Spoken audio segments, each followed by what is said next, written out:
श्री स्वामी समर्थ. तर मी आता मस्तपैकी आता बिस्किटाचा आणि दूध त्याच्यापासून आता ज्यूस बनवते.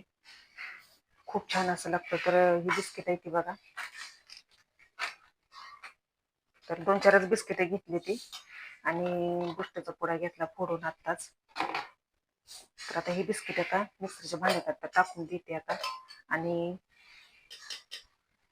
बुष्टच्या 2 चमचे टाकते आणि आता आधी बारीक करून घेते. आता इथं कोमट असं दूध तापून घेतलंय. तर खूप छान असं बारीक झालंय आता. तर पावडर चांगली बारीक करून घेतली आता बिस्किट आणि बुस्ट.